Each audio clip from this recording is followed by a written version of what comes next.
அனைவருக்கும் வணக்கம். வாழ்க வளமுடன், வாழ்க வையகம். இப்போ வாங்க நம்ம மணிமேகலை ஹெல்த் டிப் கிச்சனுக்கு போகலாம். நம்ம இன்னைக்கு கிச்சனில் எதுவும் பண்ணுறதில்ல. நம்ம இன்னைக்கு தோட்டத்தை கொஞ்சம் பார்க்கலாம். ஒரு சின்ன தோட்டம் தான் பாருங்கள். அந்த பாக்கு வந்துங்க நல்ல ரெட்டிஷாக கார்டனில் நல்லா காய்ச்சிருந்தது. அதனால் இதை வாங்கிட்டு வந்து நட்டோம். இதுக்கு முன்னாடி தான் வாங்கி நட்டது. அது வந்து நல்ல பெருசாக இருந்துச்சு. இப்போ இது வந்து சின்ன சைஸாக தான் பாக்கு காய்ச்சிருக்கு. ஆனால் நிறைய காய் எண்ணிக்கை வந்து அதிகமாக இருக்குது. அந்த இது வந்து மெலிசாக இருக்கு. ஆனால் இது பார்க்குறதுக்கு பாருங்க மெலிசாக இருக்குது. இதோட நல்ல பெருசாக இருக்கும். இது வந்து கீழே விழுந்த பாக்கு ரெட்டிஷாக இருக்கும் பாருங்கள். இது பாருங்கள் எங்கள் தக்காளி செடி. இதில் வந்து காய் வந்து திட்டமாக இருக்குது. பாருங்கள் இது எங்கள் புதினா செடி நல்ல பசுன்னு வந்திருக்கு பாருங்கள். இது வந்து என்னென்னா நீங்கள் கொஞ்சம் அப்படியே கிள்ளி எடுத்துகிட்டு கொஞ்சம் கருப்படித்து கொஞ்சம் கிளையெல்லாம் முத்துன மாதிரி வரும்போது பிடிங்கி வேறு இடத்துல அப்பப்போ வச்சுட்டு இருந்தீங்கன்னா நல்லா பசுன்னு. இதுதான் ஒரு டிப்ஸுங்க. அப்புறம் பாருங்கள் இது இந்த சிவப்பு கீரை. இது வந்து ரொம்ப ரெட்டிஷாக இல்லை, விதை வந்து இந்த மாதிரி தான் வந்திருக்கு. இது வந்து அவ்வளோ சத்து. புதினாவும் சத்து தான். புதினாவும் தண்ணியில் டெய்லி போட்டு குடிக்கலாம். நிறைய மருத்துவ குணங்கள் இருக்குது. இது இந்த கீரையும் நல்ல மருத்துவ குணம் இருக்குது. அதனால் பொச்சு குடிக்கலாம். இது நல்லதுங்க. இதில் வந்து ஒரு பாவக்காய் செடி தானாக வருது. நம்ம இதை எடுத்து விடணும். பாருங்கள் இது வெங்காயம் சும்மா தானாக முளைச்சிருந்தது வெங்காய குடையில். அதை எடுத்து அப்படி வச்சேன் வந்துட்டு. இது வந்து நீங்கள் எல்லாத்துலேயும் சாம்பாரில் இறக்கும்போது போட்டுக்கலாம். இது தனி பொரியலாகவும் செஞ்சுக்கலாம். முட்டை பொரியலில் போட்டு செய்துக்கலாம். அவ்வளோ உடம்புக்கு குளிர்ச்சி, அவ்வளவு மருத்துவ குணம் உள்ளதுங்க. இப்போ எடுத்து பார்க்கலாம். காஞ்சிருக்கனால இதை கட் பண்ணி பொரியலுக்கெல்லாம் போடுவேன். இந்த ட்ரிப் இதை பொரியலுக்கு எடுக்கல. இப்போ நம்ம எடுத்து பார்க்கலாம்.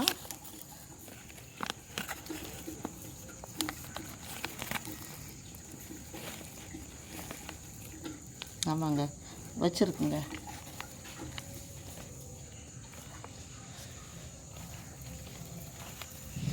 பாருங்கள் இவ்வளோ வெங்காயம் வச்சுருக்கு பாருங்கள். 2 வெங்காயம் தான் வச்சேன். குட்டி வெங்காயங்க. இது வந்து நம்ம எந்த கெமிக்கலும் இதில் சேராதனால இந்த மாதிரி வெங்காயத்தை தினமும் 2 சாப்பிட்லாங்க. பாருங்கள் இது பட்டன் ரோஸு. இதுதான் பூக்க ஆரம்பிச்சிருக்கு. இப்போ உரம் வச்சுருக்கேன். இனிமேல் நல்லா பூக்கும். சீத்தா மரம் இது பாருங்கள். இதெல்லாம் பிஞ்சு பாருங்கள். ரொம்ப பெருசாக வரல, ஒரு திட்டமாக தான் வந்திருக்கு. மழையே பெய்யலை, அதனால் ரொம்ப சின்னதாக தான் இருக்குது பாருங்கள். இதெல்லாம் முக்கால் விளைச்சலாக இருக்குது. இந்த கோடுகளெல்லாம் பிங்க் கலரில் வரணுங்க. அதுதான் நல்ல விளைச்சலாக இருக்குன்னு அர்த்தம். பச்சை மிளகா பாருங்கள். இது பாருங்கள். சில நேரங்களில் மிளகா வந்து 2-3 மிளகா இருக்கிறதுனால வந்து இதில் வந்து பழத்தை எடுத்து காய வச்சு நம்ம காஞ்ச மிளகாவுக்கும் நான் எடுத்து மிக்சியில் அரைச்சி கூட தேங்காயோட சேர்த்து அரைச்சி கூட குழம்பு பண்ணுவேன். அந்த மாதிரி யூஸ் பண்ணிக்கிடுவேன். பாருங்கள் இது எங்கள் தோட்டத்தில் உள்ள பாவக்காய். பாவக்காய் வந்து ரொம்ப ரொம்ப முக்கியம். பிள்ளைங்களுக்கு வந்து பழக்கப்படுத்தணும். சில பாருங்கள் இது வந்து சின்ன பாவக்காய். ஆனால் வந்து இது நரி பாவக்காய் இல்லை. நரி பாவக்காய் தான் முழு ஒரு மருத்துவ குணம் உள்ளது. இதை விட இன்னும் குட்டி குட்டியாக இருக்கும். இந்த அளவு தான் இருக்கும். முத்துனா கூட இதே மாதிரி தான் இருக்கும். இது கொஞ்சம் பெருசாக இருக்குது. அதோட இது இருந்தாலும் பரவாயில்ல, நல்லா கசப்பாக இருக்குது. ஒரு 2 காய் ஒரு ஆளுக்கு போட்டு கொஞ்சம் வதக்கி கசப்பாகவே சாப்பிட்டோம்னா கொஞ்சம் 40 வயசு 50 வயசு அந்த சுகர் வரவங்களுக்கு வாரத்தில் ஒரு நாள் இதை வந்து வதக்கி சாப்பிட்டோம்னா கொஞ்சம் கசப்போடு சாப்பிடணும். கொஞ்சம் காரத்தை கம்மியாக உப்பு கம்மியாக போட்டு சாப்பிட்டோம்னா அந்த சுகர் வந்து நார்மலுக்கு கொண்டு வரும். சிலர் வந்து வேக வச்சு தண்ணி குடிப்பாங்க. அப்படியும் குடிக்கலாம். அதுக்கு ஒன்றே போதும். இந்த ஒன்றே ஒரு ஆளுக்கு போதும். வேக வச்சு குடிக்கலாம். பாருங்கள் நிறைய பூ இருக்குது. இனிமேல் தான் நிறையா காய்க்கும். பாருங்கள் இந்த எலுமிச்சை பாருங்கள். இது வந்து பறித்து அடுக்கி வச்ச மாதிரி இருக்குது. நான் அடுக்கி வைக்கலைங்க நிஜமாகவே. இந்த வந்து பாருங்கள் செடியில் உள்ளது தான். ஒரு சின்ன கிளை தான். ஆனால் இது கீழே விழுந்துருமோ அப்படின்னு நினச்சா அவ்வளோ வெயிட்டாக இருக்குது. எவ்வளோ ஒரு குட்டி கிளையில் எவ்வளோ காய்ச்சிருக்கு பார்த்தீங்களா. இது வந்து இன்னும் பெருசாக இருக்கும். கம்மியாக ஒரு கொலையில் கம்மியாக ஒரு 3 நாள் காய்ச்சிச்சின்னா பெருசாக பெரிய சைஸாக வரும். இது பாருங்கள். இது எவ்வளோ குட்டியில் தொங்கும்போதே இது வந்து ஓரளவு பழுக்க வந்தாச்சு. இன்னும் கொஞ்சம் கலர் வரும். இந்த பாருங்கள் இதுதான் கரெக்டாக இருக்குது. இது வந்து ஒட்டு எலுமிச்சை தான். இது வந்து எறும்பெல்லாம் வந்தனால கொஞ்சம் ஒரு நோய் தாக்குன மாதிரி கொஞ்சம் சொரன்னு இருக்குது. கலர்லாம் கொஞ்சம் சேஞ்சாக இருக்குது. மற்றபடி நல்ல எல்லோ கலரில் தான் இருக்கும். சுண்டைக்காய் செடி இது வந்து தாராளமாக கிடைக்கும். இது வந்து பூச்சிக்கடி கிருமி கடிக்கு வந்து ரொம்ப நல்லது. கிருமிகள் வராமல் தடுக்கும். அவ்வளோ. முருங்கை செடிங்க. முருங்கைக்காயை பற்றி உங்களுக்கு தெரிஞ்சிருக்கும். ஆனால் வந்து சின்ன முருங்கையிலேயே இந்த மாதிரி கொஞ்சம் இன்னும் அதிகமாக பிடிக்கும். ஏன்னா கிளை ரொம்ப சின்னதாக இருக்குது. இன்னும் கொஞ்சம் பெரிய கிளையாக இருந்துச்சுன்னா இன்னும் நிறைய பிடிக்கும். இது வந்து பாருங்கள், நாங்கள் வந்து நித்திய கல்யாணின்னு சொல்லுவோம். நித்திய கல்யாணி பூ, நித்திய மல்லி அப்படின்னு சொல்லுவோம். நல்ல வாசனையாக இருக்கும். செண்டு வாசனை அவ்வளோ அழகாக இருக்கும். பாருங்கள், இது பனை மரம். இப்போ எல்லோரும் வந்து பனை மரத்தில் வந்து அப்படி ஒரு நன்மை இருக்குங்க. இந்த உங்களுக்கே தெரியும், நொங்கு கிடைக்கும், பதநீர் கிடைக்கும். அதுக்கப்புறம் முன்னாடியெல்லாம் வந்து இதில் நார் கட்டில் செய்வாங்க. அந்த நார் கட்டில் வந்து இதுதாங்க நார். இதை வந்து இந்த ஓலையை கட் பண்ணி எடுத்துகிட்டு இந்த நாரை அப்படி எடுத்து இந்த நாரை எடுத்து இதில் ஒரு முள் இருக்கும், ஒரு அரை மாதிரி ஒரு முள் இருக்கும். இதை எடுத்து சீவி எடுத்துகிட்டு இந்த நாரை அப்படி எடுத்து நல்லா காய வச்சு நல்லா ஒயிட் கலரில் வரும். அது நல்லா ஸ்ட்ராங்காக இருக்குங்க. அந்தளவுக்கு அதில் கட்டில் செய்வாங்க. பாருங்க, இதுக்கு ஒரு மரமாக இருந்தால் காய்க்காதுன்ற மாதிரி இருக்கு சொல்லுவாங்க. அதனால் இன்னொரு மரம் இப்போ தான் வளருது. இதில் வளர ஆரம்பிச்சிருக்கு. இந்த நண்டையும் விட்டுருக்கேன், பார்க்கலாம். இது வந்து திப்பிலி செடிங்க. ஒரு செடி வச்சா போதுங்க, ஃபுல்லாக எல்லா இடமும் படர்ந்து நல்லா வந்துடும். பாருங்கள், இதில் இதுதான் இது விளையிற ஸ்டேஜில் இருக்குங்க. இந்த காய் பாருங்கள், இது விளைஞ்சாச்சுங்க. இதை பறித்து காய வச்சா ரொம்ப சுருக்கமாகிடுங்க, ரொம்ப குட்டியாக வந்துடும். காஞ்சி ரொம்ப குட்டியாக வந்துடும். இது உங்களுக்கே தெரியும், திப்பிலி வந்து கர்ப்பப்பையில் உள்ள கழிவுகளை நீக்கும், உடல் கழிவுகளையும் நீக்கும். கொரோனா கஷாயத்துக்குள்ள இது ஒரு முக்கிய பங்கு. சளிக்கு வந்து இதை நல்லா பொடி பண்ணி தேனில் குழச்சி குழந்தைங்களுக்கும் கொடுக்கலாம், பெரியவங்களுக்கும் சாப்பிடலாம். அந்த மாதிரி ஒரு முக்கியமான ஒரு செடிங்க. ஒரு செடி நட்டிங்கன்னா அப்படியே ஃபுல்லாக படர்ந்துடும். தண்ணியே தேவையில்லை, உரம் தேவையில்லைங்க இதுக்கு. அப்படி ஒரு முக்கியமான ஒரு செடி. பாருங்கள், இது கற்பூரவள்ளி செடி. எல்லாருக்குமே தெரியும், ரொம்ப எல்லார் வீட்லேயும் இருக்கக்கூடிய ஒரு செடி. சும்மா ஒரு டஃப்பில் தான் வச்சுருக்கேங்க. ஆனால் இது எங்கே வச்சாலுமே இது நல்லா வரும். இதுக்கு கூட ரொம்ப தண்ணியெல்லாம் தேவையில்லை. ஆனால் மழை தூறல் விழுந்த உடனே ஒரு வாரம் தான் ஆகுது மழை தூறல் விழுந்து நல்ல பஸ்ஸுன்னு வந்துச்சு. இல்லைன்னா கொஞ்சம் சின்னதாக தான் நிற்கும். இது வந்து வெற்றிலை செடிங்க. நல்ல பெருசாக படர்ந்து ரொம்ப வந்துருச்சு. அதனால் கட் பண்ணி எடுத்துட்டேன். ரொம்ப தொங்கலாக இருந்துச்சு. இப்போ தான் வந்து இந்த செடியில் மரத்தில் படத்து வந்து போர்ஸ் மரத்தில் அப்படி படத்து வைக்கலான்ட்டு இருக்கேன். இது வந்து தூதுவளைங்க.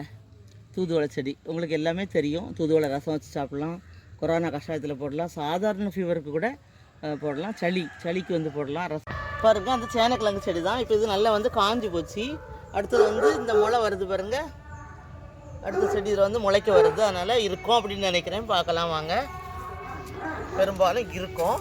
பாருங்கள், கிழங்கு இருக்குது. ஆனால் ரொம்ப பெருசாக இல்லை, ஓரளவு திட்டமாக தான் இருக்குது. கொஞ்சம் நாளாகி எடுத்தனால அந்த இலை வந்து பழுத்த உடனே நம்ம எடுக்கணும். இப்போ வேறு மழை பெய்துட்டு இருக்கனால எப்படிலாம் இருக்குன்னு தெரியல. பார்க்கலாம் வாங்க.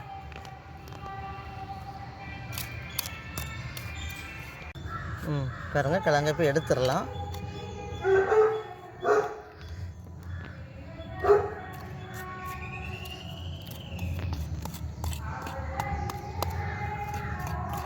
பரவாயில்ல, மழையில் எங்கே அழுகி போச்சு அந்த அழுகலை. கரெக்டாக நல்லா தான் சூப்பராக இருக்குது, சுத்தமாக இருக்குது.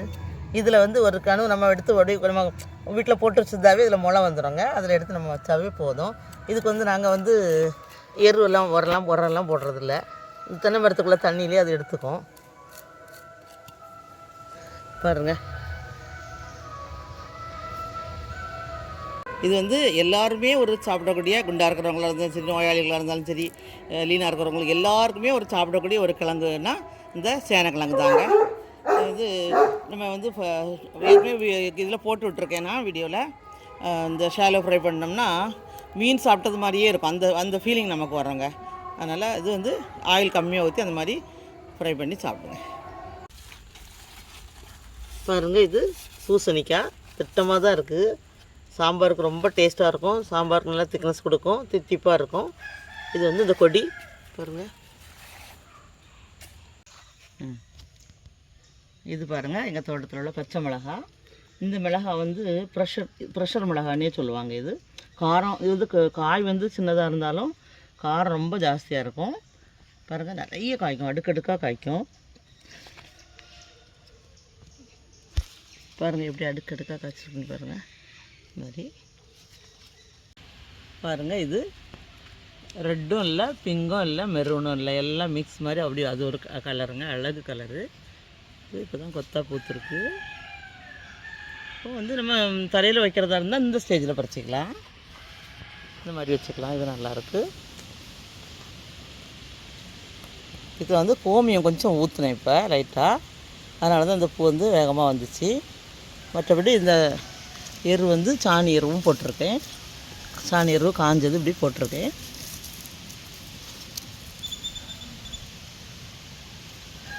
பாருங்கள், இது இது 2வது தடவை காய்ச்சிருக்கு இந்த ரெட் கலரு.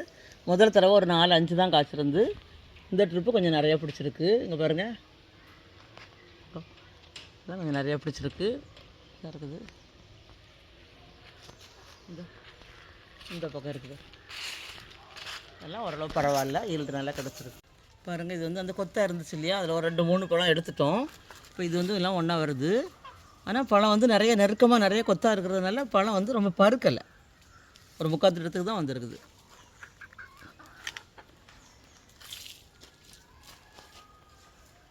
பாருங்கள், இந்த கொத்து ஒரு 4-5 காய் இதை பழம் பறிச்சிட்டோம். இது வந்து ரொம்ப கொஞ்சம் சின்னதாயிடுச்சு. இதில் வந்து குருமாவுக்கு வைக்கிறதுக்காக அந்த கொட்டையை எடுத்திருந்தேன், அதனால் இது வந்து கொஞ்சம் லேட்டாக தான் வருது, கீழே விழுந்துகிட்டே இருக்குது. இப்போ பறிச்சிடலாம் இதை. இப்போ இந்த 3 வந்து நான் கொட்டை எடுத்துகிட்டு போட்டிருக்கேன். இது நல்லா பழுத்ததுக்கப்புறம் பழத்தை வந்து தனியாக எடுத்து சாப்பிட்டுக்கலாம்.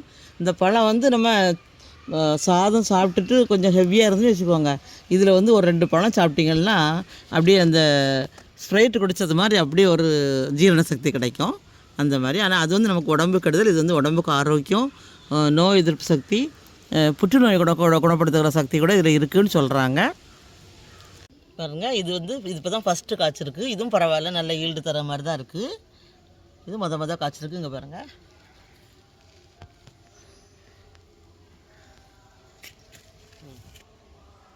இது எல்லாம் ஒரே மரத்தில் உள்ளதான். இங்கே பாருங்கள், இது நல்லா பழுத்துட்டு இதில் பறிச்சிடலாம்.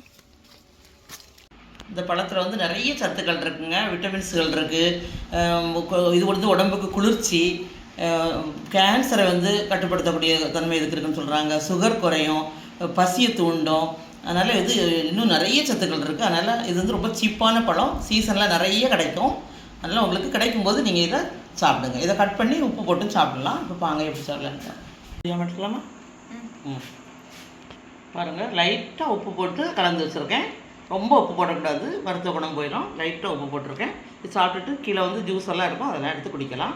இப்போ ஒன்றா எடுத்து சாப்பிடலாம். இதுக்கு வந்து ரொம்ப உரம் எல்லாம் ரொம்ப தேவையில்லை, அது பாட்டுக்கு ஒவ்வொரு சீசனும் கிடையாது, எப்போ பார்த்தாலும் இது பூத்துக்கிட்டே இருக்கும். பாருங்கள், நிறைய பூ இருக்குது.